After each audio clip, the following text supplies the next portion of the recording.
For the last half-century, NATO has helped foster 70 years of economic growth and political cooperation in Europe. However, with its alliance including 30 of the 195 countries in the world, NATO doesn't serve to protect over half the globe. Different regions have created similar offshoots that have enhanced their own economies and allowed countries with different cultural backgrounds to work together. One region that has tried to create a version of their own NATO is the Middle East.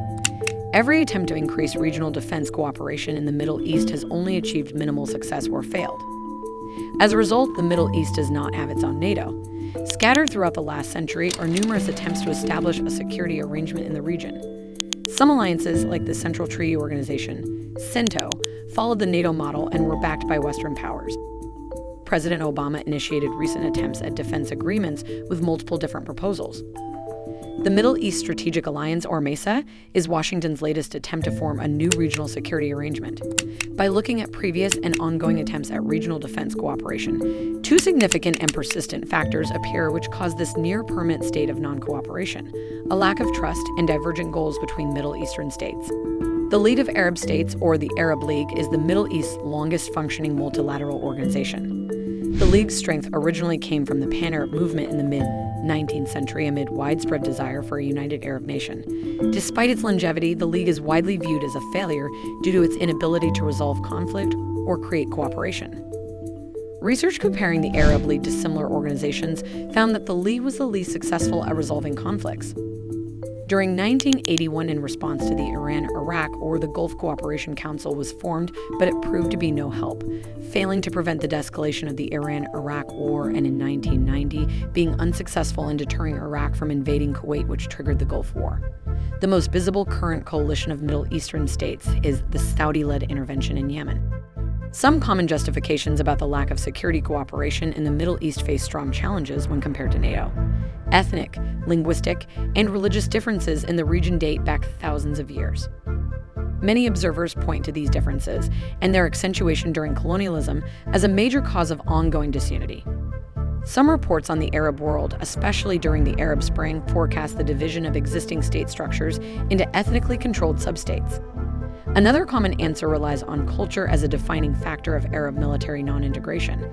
Some observers credit Arab preferences to hold information tightly and restrict communication as a major detriment to cooperation.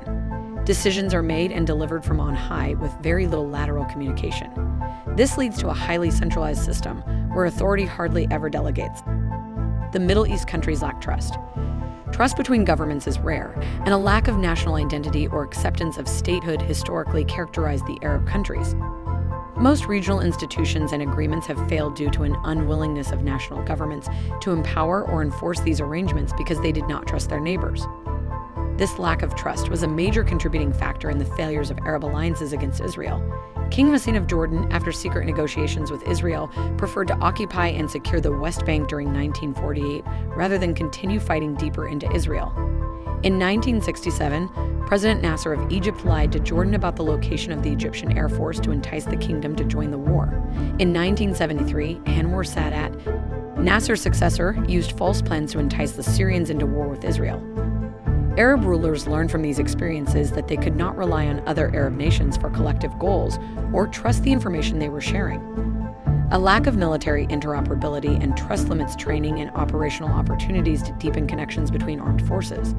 Even within largely cohesive groups like the GCC, militaries suffer from poor funding, training, and equipment systems.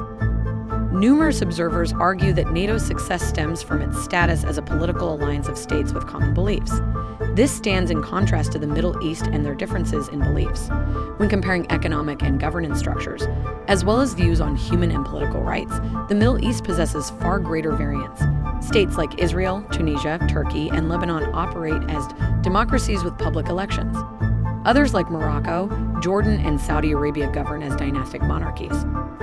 Syria and Egypt follow the Cold War revolutionary model of authoritarian presidencies. The closest the Arab states came to a shared belief system on which to build long-term cooperation was the Arab nationalist movement following decolonization. hopes for a pan-Arab union were at their highest. Newly independent states were young and fluid, and government leaders spoke a common rhetoric of cohesiveness. Unfortunately, conflict, goals of self-preservation, and political divisiveness prevented this shared belief system from expanding into a meaningful arrangement. The most similar group of Middle Eastern states is the GCC. However, even states with close relations and similar identities like Kuwait and Saudi Arabia differ in basic laws on women's rights and foreign investment. Islam is the largest shared belief system throughout the Middle East, but this religious adherence fails to result in collective action. Ultimately, Middle Eastern states have rarely found substantial benefits in long-term arrangements. Most rulers decided their interests, political, religious, economic, or military, could be better met through temporary arrangements without potentially unsatisfactory obligations in the future. Most recent attempts at alliances have focused on uniting the Gulf and Arab states against Iran. Economically and militarily, Iran is far weaker than its Gulf neighbors. Estimates of annual defense spending in the GCC range from $95 to $128 billion, compared to $15 to $16 billion for Iran. Iran does not pose the neighboring conventional military threat that the USSR did in Europe. Without a common threat, any potential alliance must find some other common goal or belief on which to base its existence. A framework for collective security may find more success by shifting to examine how already powerful states can control a rogue neighbor and encourage acceptable behavior.